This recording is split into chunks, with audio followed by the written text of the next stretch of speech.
gloria, veremos su poder, veremos sus milagros, daremos testimonio que con nosotros está un Dios vivo y poderoso. El poder de la cruz.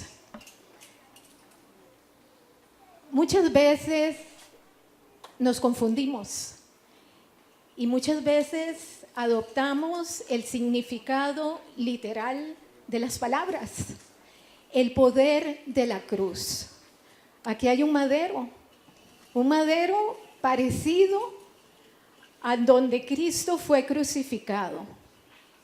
Pero realmente eso es un pedazo de madera. Era una forma que se usaba en aquellos tiempos para crucificar, para matar a lo más vil de la sociedad.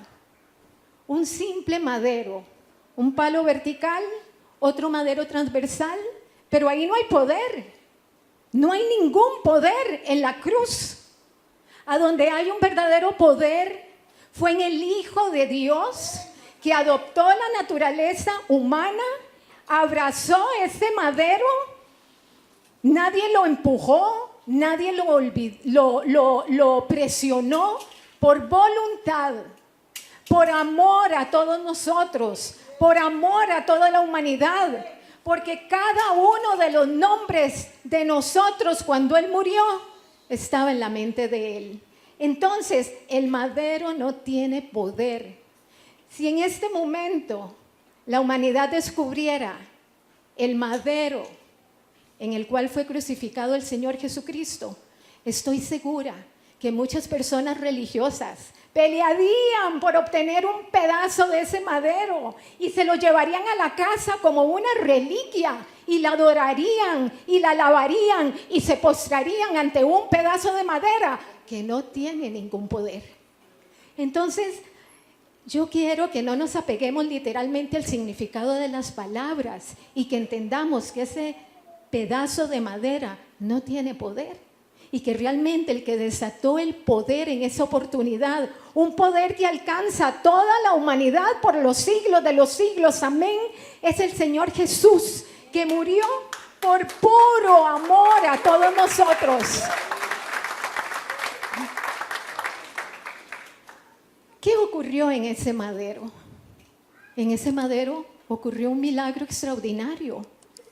En ese madero nos fueron perdonados los pecados, por lo tanto fuimos libertados. En ese madero fuimos restaurados, en ese madero fuimos redimidos, en ese madero fuimos liberados del pecado y en ese madero como consecuencia nuestra comunión con Dios fue reconciliada, fue posible, de tal manera que en este momento tenemos absoluta libertad de relacionarnos con el Padre. ¿No es ese un milagro extraordinario? Eso es el poder del hombre, del Hijo de Dios que murió en la cruz. Repito, no es el madero. El amor de Dios, ese amor eterno con el que el Padre nos ha amado siempre, no es de estos tiempos. No es solamente que es revelado en el Nuevo Testamento, es que la palabra de Dios es algo extraordinario y algo increíble que nos conmueve cuando le entendemos, cuando le estudiamos, cuando nos detenemos a estudiar sus páginas, nos damos cuenta que el plan salvador de Dios está desde el principio hasta el fin de todas las Escrituras. En el Antiguo Testamento, Jesús está presente. ¿Por qué? ¿Por qué no lo descubrimos? Porque no se le llamaba Jesús Cristo. Se le llamaba el Salvador, se le llamaba el Mesías, se le llamaba el ungido, se le llamaba el libertador, pero ahí estaba. De hecho, el Nuevo Testamento está oculto en el Viejo Testamento. Y les voy a dar revelación sobre esta situación. En el capítulo 42 de Isaías, el profeta habla del siervo de Jehová que traerá al mundo la justicia. ¿Quién es Él? ¿Quién sabemos hoy que es Él? Es Jesús. Isaías 53 habla sobre la crucifixión del Mesías y los dolores que pasaría para salvar a los que se habían descarriado como ovejas. ¿Quién es ese Mesías? Es Jesús. Ya sabemos que en Números 21:8, cuando Moisés guiaba al pueblo de Dios por el desierto, hay una plaga de serpientes que mataban al pueblo de Dios porque lo mordían. Pero Dios le da una orden a Moisés y le dice que forme o que forme una serpiente de bronce, que la pegue a un asta y que la levante, y que todo aquel que vea hacia arriba se salvará. ¿Qué es eso? ¿Es Jesús crucificado? ¿Es Jesús crucificado? En Zacarías 9:9 dice el profeta Zacarías: alégrate mucho, hija de Sión, da voces de júbilo, hija de Jerusalén. He aquí tu rey vendrá a ti, justo y salvador y humilde, cabalgando sobre un asno. ¿De quién está hablando el profeta Zacarías? De Jesús. Y esta profecía fue dada 500 años antes de que se cumpliera. Esta profecía fue dada 500 años antes de que Jesús, el Hijo de Dios, entrara a Jerusalén sentado en un pollino y todo el mundo le gritaba Hosana, Hosana, y le alzaba las palmas. Y ese mismo pueblo, muchos de esos que le gritaban Hosana y lo vitoreaban y lo alababan y lo adoraban, luego lo traicionaron. Entonces, el plan de salvación de Dios siempre ha estado presente en las Sagradas Escrituras, desde el principio hasta el fin. El Nuevo Testamento revela totalmente lo que estaba escrito en el Viejo, de tal manera que ya a Jesús no se le llama el Mesías, el Salvador, el Libertador, ahora es Jesús Cristo. Ustedes saben que Jesús era un nombre muy usual en aquellos tiempos en la sociedad. Jesús se llamaba muchas personas, pero Jesús Cristo solamente Él, porque Cristo significa el ungido, el llamado del Padre para venir a la tierra y salvar a la humanidad y salvarnos a todos nosotros. Realmente Dios, nuestro Padre Celestial, con ese amor, repito, extraordinario, que no termina, que alcanza toda la humanidad, confeccionó, diseñó ese plan en los cielos para salvación. ¿A dónde comienza ese plan de Dios para salvarnos? Comienza en ese pesebre, cuando Cristo nació en la forma más humilde, cuando el Hijo de Dios nace en una cuna, en un pesebre. Ahí comienza a gestarse el plan de salvación. El ángel lo anunció. El ángel dijo: os ha nacido hoy en la ciudad de David un Salvador, que es el Cristo, es el Señor. Lucas 2:11. Lucas 2:11. Él es el Cristo, Él es el ungido, Él es el señalado, Él es el Hijo de Dios, es el que viene a adoptar la naturaleza humana para salvarnos a todos nosotros. El ángel lo anuncia y ahí comienza el plan de Dios. Bien lo dice la samaritana. Luego, cuando ella tiene aquel diálogo, aquella conversación con Jesucristo en el pozo de Jacob, ella también anuncia a la samaritana y le dice a Jesús: sé que ha de venir el Mesías. Ella todavía no lo reconoce.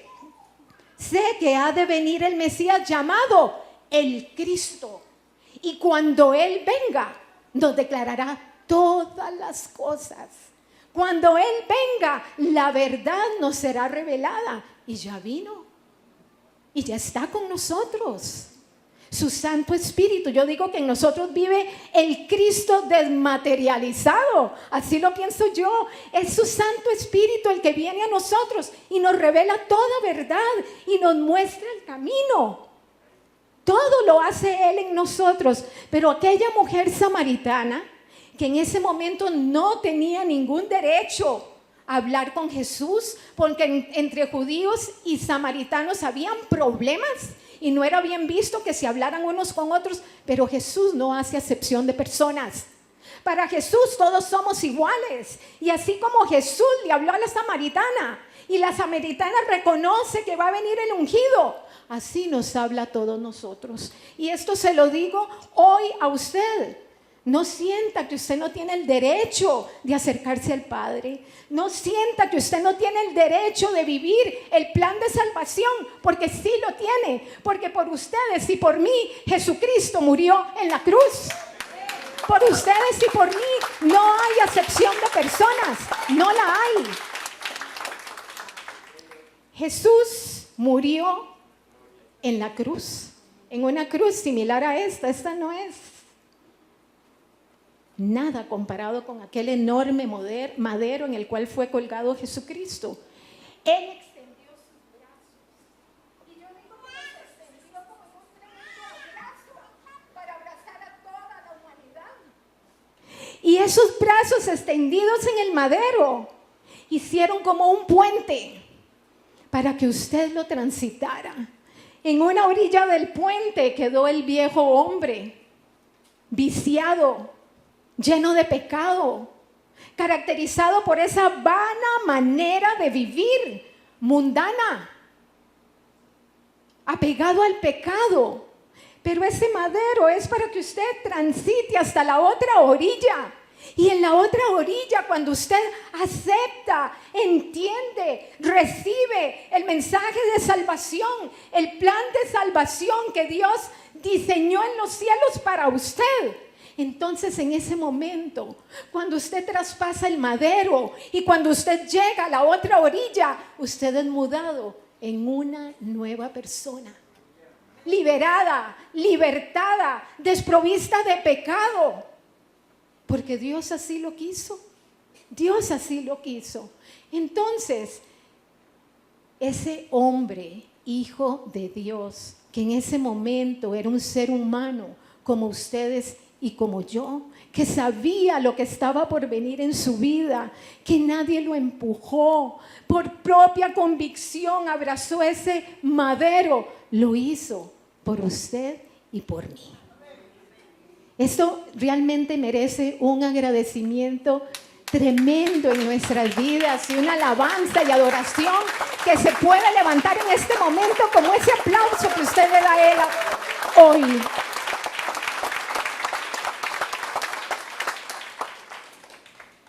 Hay mucho que hacer con respecto a la cruz.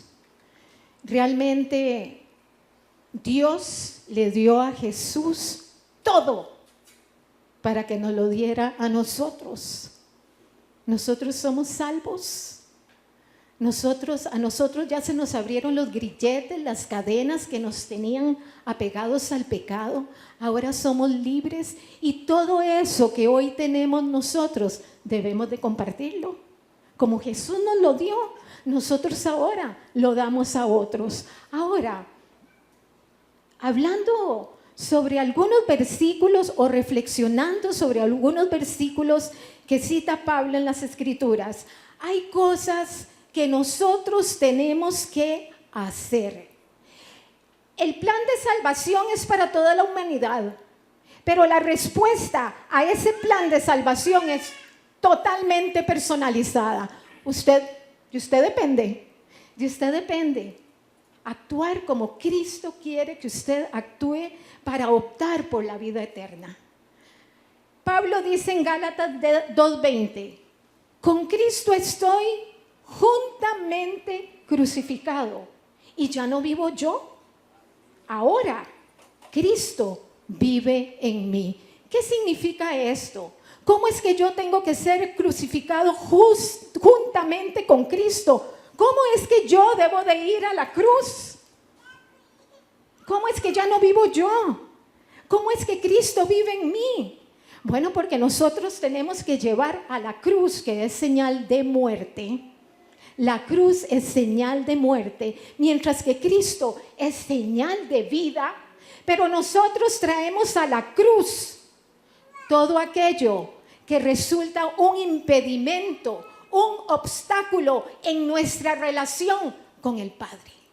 Nosotros tenemos que crucificar nuestro pecado. Nosotros tenemos que crucificar nuestra debilidad. Nosotros la reconocemos.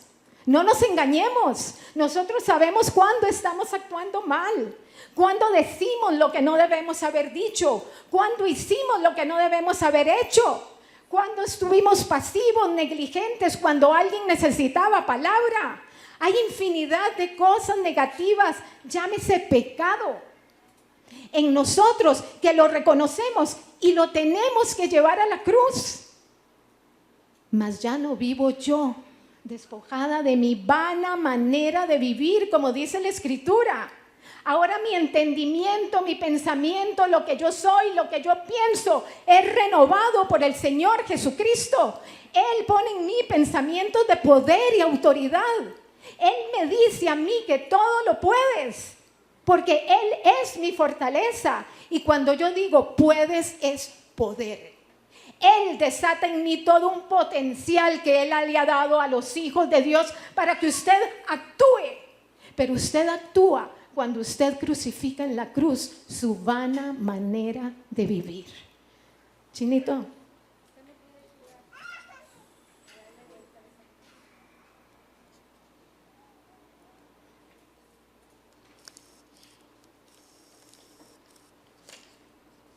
Vuelvan a ver la cruz si lo pueden leer. Juntamente crucificados con Cristo. Juntamente crucificados con Cristo. Muero en la cruz a mi vana manera de vivir. Crucifico mi debilidad. Aquí están algunas de las debilidades que el ser humano enfrenta y que tienen que ser llevadas a la cruz.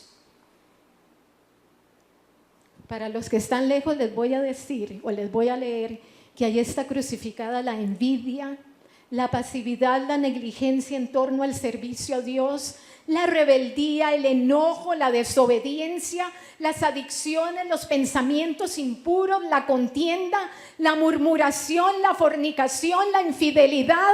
Piense qué falta en esa cruz. Piense que debe crucificar usted en la cruz para ser verdaderamente libre. Piense de qué debe despojarse usted. Porque Jesús le ha dado a usted pensamientos de poder y autoridad. De tal manera que deshágase de la mediocridad. Deshágase de aquellos pensamientos incorrectos.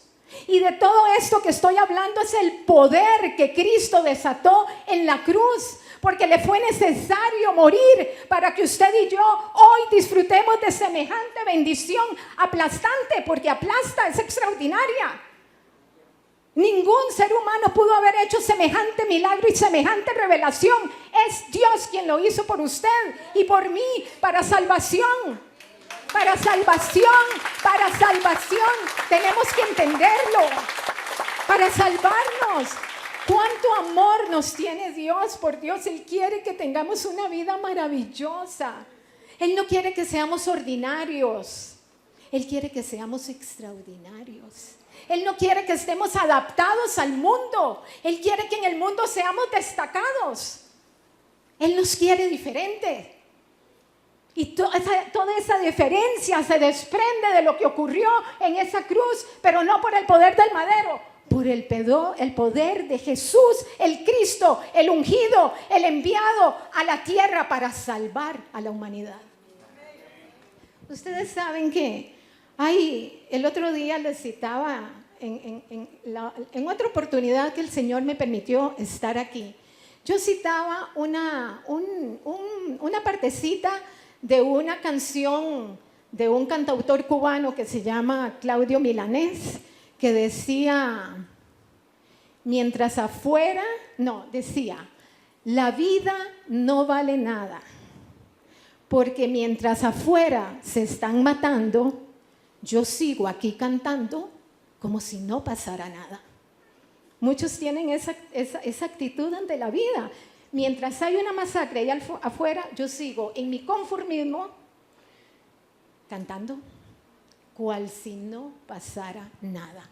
Allá afuera hay gente que necesita conocer el plan de salvación. Nosotros somos vasos llenos de conocimiento. Conocemos las Escrituras. Muchos estamos en un proceso de un mayor aprendizaje como Cristo, que Él creció en estatura y sabiduría. Nosotros seguimos sus huellas. Aprendemos cada vez más de Él. Y ese conocimiento que nosotros tenemos, que nos lo dio Dios, ahora tenemos que volcarlo allá afuera. Les voy a contar un acontecimiento histórico, es real, que a mí me conmocionó. Al finalizar la Segunda Guerra Mundial, hubo un japonés, era general del ejército japonés, se llamó Soichi Yokoi, general del ejército japonés. Este general, cuando Japón estaba en guerra con los Estados Unidos, durante la Segunda Guerra Mundial, decidió irse a esconder a la isla de Guam. Se metió ahí durante 29 años. Nada más imagínelo, solo, con esa tensión, esa ansiedad, ese estrés de que en cualquier momento los norteamericanos lo iban a capturar. ¿Ustedes se pueden imaginar lo que es vivir 29 años de la vida solos en una isla, temiendo todos los días para sostenerlo, para aconsejarlo, para hacer de él una vida con poder? Por eso, si Dios le dio a Jesús la verdad, y la verdad hoy está en nuestro corazón, nos corresponde compartirla con la que no la conocen, con la que no la conocen. Ahora, el pastor Alejandro, cuando habló sobre el poder de la cruz, fue la primera intervención, la primera prédica sobre el poder de la cruz, dijo una frase que a mí me tocó. A mí me tocó. Y es que realmente en las prédicas siempre hay algo, un versículo, una frase, algo que nos queda. A veces nos queda toda la enseñanza. A veces hay algo mínimo particular que nos toca. Y el pastor Alejandro dijo algo que a mí me tocó y me ha movido a la reflexión. Algo tan sencillo que él nuevamente lo tocó hoy. Y yo se los voy a preguntar a usted. ¿Con quién cree usted que está tratando, por Dios? ¿Con quién cree usted que trata hoy? ¿Realmente trata con el Cristo que Pedro reconoció? ¿Realmente usted está tratando con Cristo, el Hijo del Dios viviente? Esa es la concepción. Eso es lo que usted entiende de la persona con la que usted está tratando. ¿Entiende usted que está tratando con Jesús el Cristo el ungido? Que en esa cruz masacrado optó por ese final para salvarlo, para darle una nueva vida. ¿Entiende usted eso? ¿Entiende usted con quién está tratando? ¿Entiende usted que Él es su libertador? ¿Entiende usted que Él es el que hace el milagro en su vida? ¿Entiende usted que lo levanta como una nueva persona? ¿Entiende usted que Él cambia su pensamiento mediocre de derrota por pensamiento bueno de poder, de autoridad? ¿Entiende usted con quién está tratando hoy? ¿Lo entiende? ¿Lo entiende? Bueno, entonces, muera en la cruz. Muera en la cruz, porque la salvación depende de usted. Jesucristo nos hace una invitación tan lindo, Jesús. Es que es amoroso, es que Él es respetuoso, Él es... No hay palabras, la palabra humana se queda corta, no hay palabra humana como para explicar lo que es Jesucristo. Él, muy respetuoso, te hace una cordial invitación. En Mateo 16:24, Jesús dijo a sus discípulos: si alguno quiere Él no te lo está mandando, ordenando, Él no te está empujando a seguir sus huellas. Él, con esa caballerosidad que lo caracteriza, dice en Mateo 16, 24, si alguno quiere venir en pos de mí, o sea, si alguno me quiere seguir, si alguno quiere ser salvo, tome su cruz y sígame. Tome su cruz y sígame. El tomar la cruz es un asunto diario. El tomar la cruz es crucificar nuestro pecado ahí en ese madero. Es tener el esfuerzo y la valentía, el potencial de alejarnos del pecado. Es un proceso. Usted no va a salir hoy de aquí victorioso diciendo, soy totalmente puro y santo. No, somos pecadores. Pero Dios ama al pecador, pero aborrece el pecado. De tal manera que en nosotros debe de haber un esfuerzo, una valentía, y eso nos lo desata el Espíritu de Dios que nos da toda esa fortaleza, toda esa capacidad, todo ese entusiasmo, toda esa revelación de su palabra para alejarnos de esa debilidad, Vamos a ser transformados, somos transformados. Dejamos en un lado del puente toda esa ropa sucia que nos caracterizaba, atravesamos el puente en brazos de Jesús, llegamos a la otra orilla y ahora nuestro ropaje es de lino fino. Hay una transformación en nuestras vidas cuando nos acercamos a Jesús. Una transformación. El Espíritu Santo de Dios trabaja en nosotros para guiarnos, para dirigirnos, para revelarnos su palabra, para sostenernos, para consolarnos. No, es que es un engranaje perfecto lo que viene a nuestra vida. Todo es perfecto, todo lo que desciende del cielo es perfecto. Entonces, de verdad que la salvación ya nos fue dada, pero depende de usted abrazarla. Depende de usted. La palabra de Dios dice en Amós 3:3, ¿andarán dos juntos si no estuvieran de acuerdo? A ver, ¿andarán dos juntos si no estuvieran de acuerdo? ¿Camina usted con Jesús? Ese es nuestro anhelo. Por lo tanto, tenemos que estar de acuerdo con lo que Él dice. Tenemos que estar de acuerdo con lo que está escrita, lo que está escrito, porque lo que está escrito es corazón de Dios. Lo que está escrito es la verdad. Las escrituras sostienen nuestra vida. Entonces, si usted ha decidido, porque los que estamos aquí lo estamos buscando, de todo corazón, queremos que Jesús enderece lo torcido en nuestra vida de todo corazón. Entonces, caminemos de acuerdo a lo que está escrito. De acuerdo a lo que está escrito, no de acuerdo a nuestra voluntad propia. No de acuerdo a nuestra vana manera de vivir. El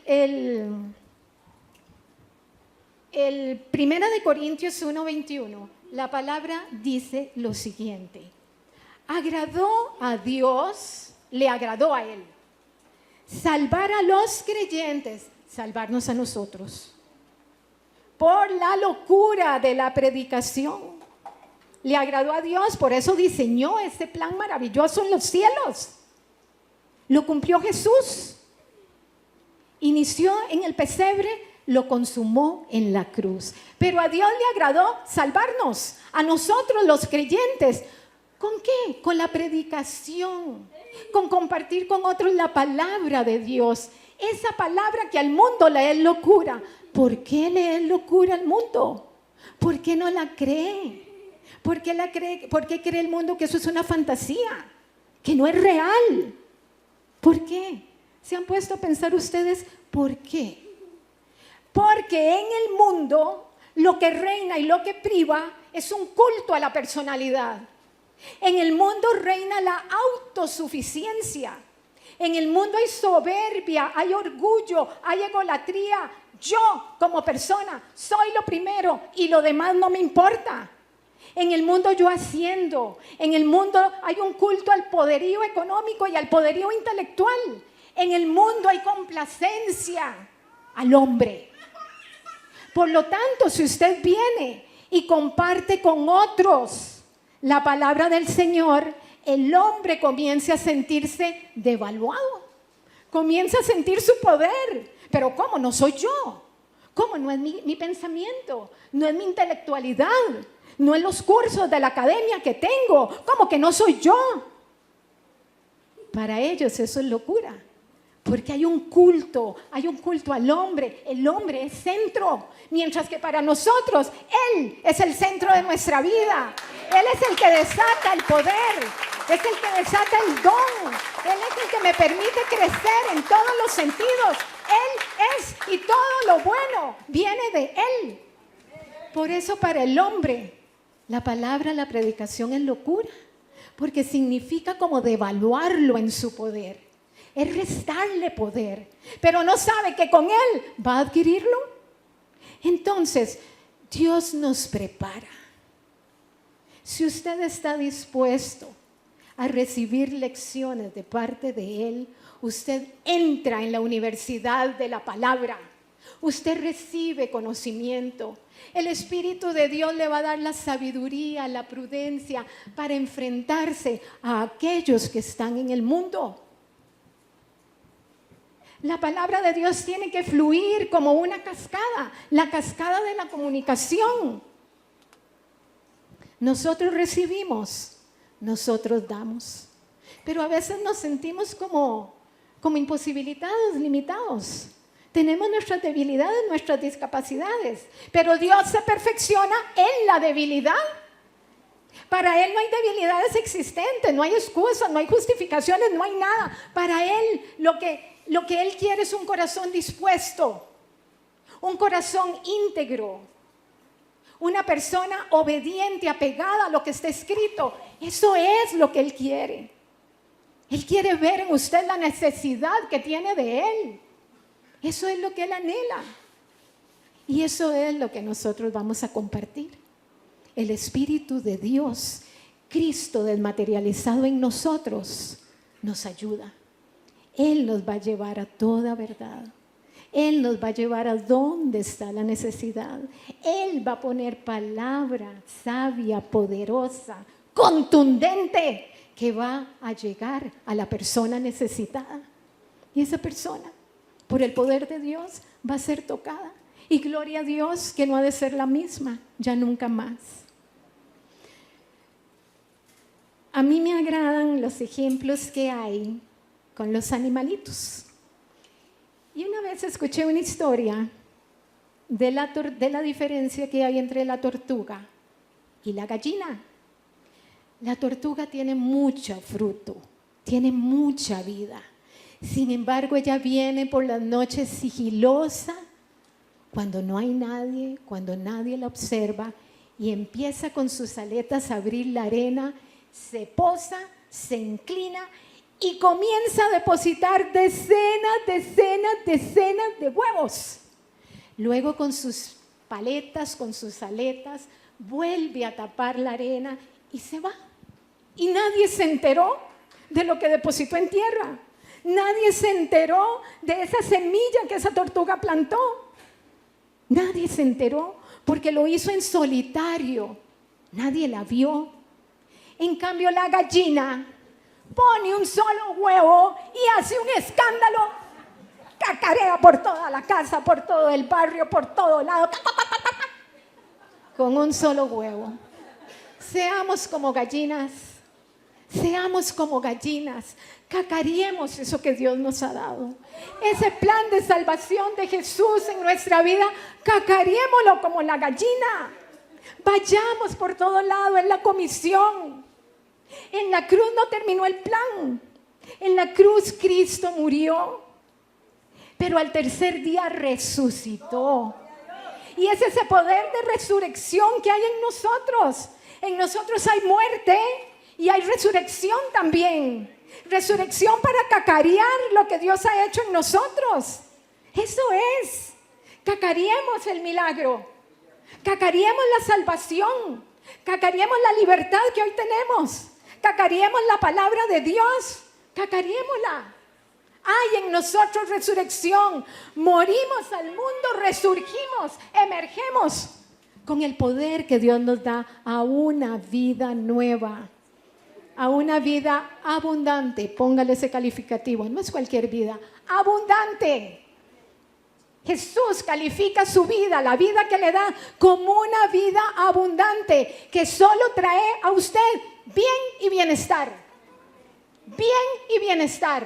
Apartados de Dios, cero.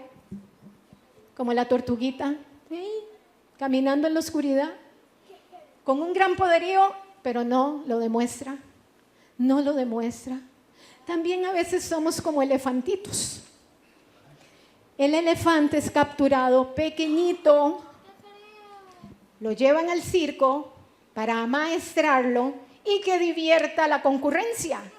Ese elefantito se le pone una argollita con una cadena a una de sus patas y se le pone una estaquita de madera. El elefantito es chiquito, se mueve así, pero tiene su pata amarrada a ese grillete. De repente el elefante crece con los años y se hace un animal majestuoso, con un potencial, con un poderío, con una fuerza inimaginable. Todos conocen los elefantes, ¿verdad? Pero ese elefante sigue amarrado con esa estaquita.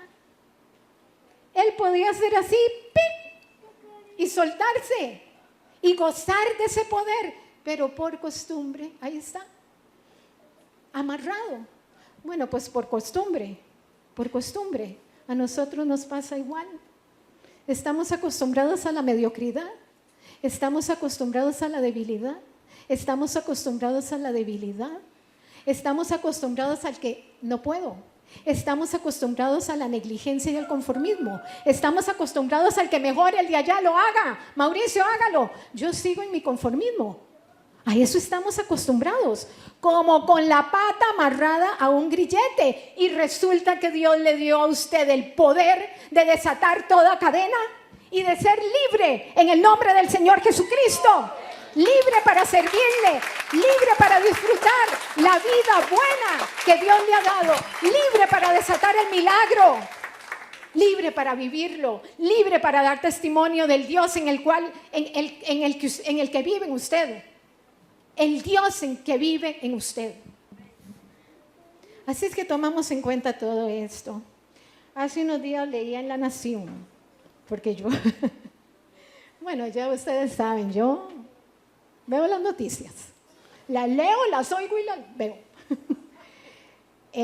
Publicó La Nación un artículo, ya para terminar, de una muchacha de 23 años, de ascendencia israelita. O sea, sus padres eran judíos. Esta muchachita decidió irse a vivir a Israel.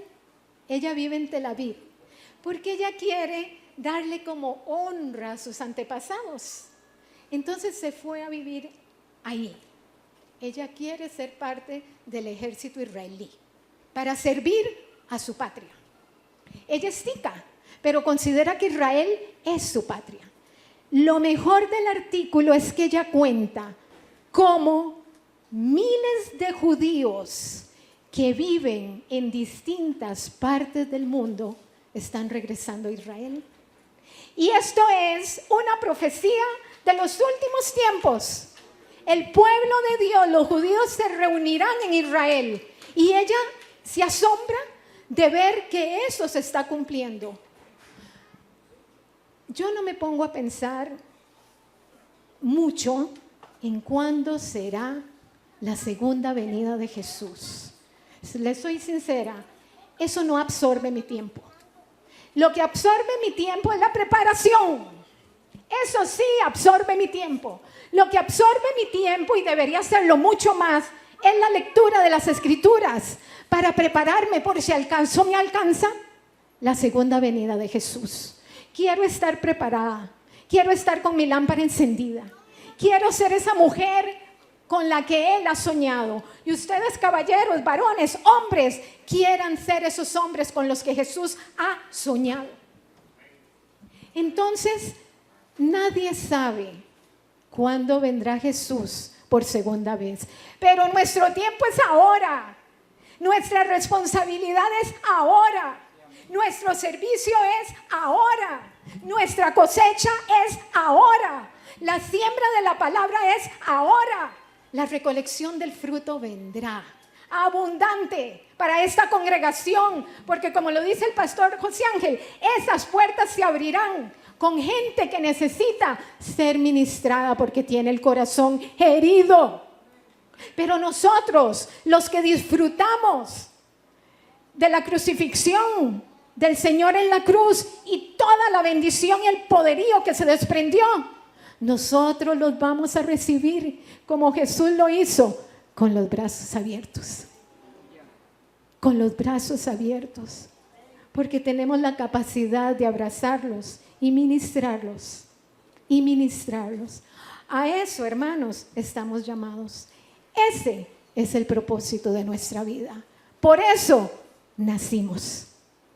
Así es que de verdad que el Espíritu de Dios provoque un avivamiento en ustedes y en mí para lograr todo ese plan de vida que Dios tiene para nosotros. Que el Señor los bendiga abundantemente.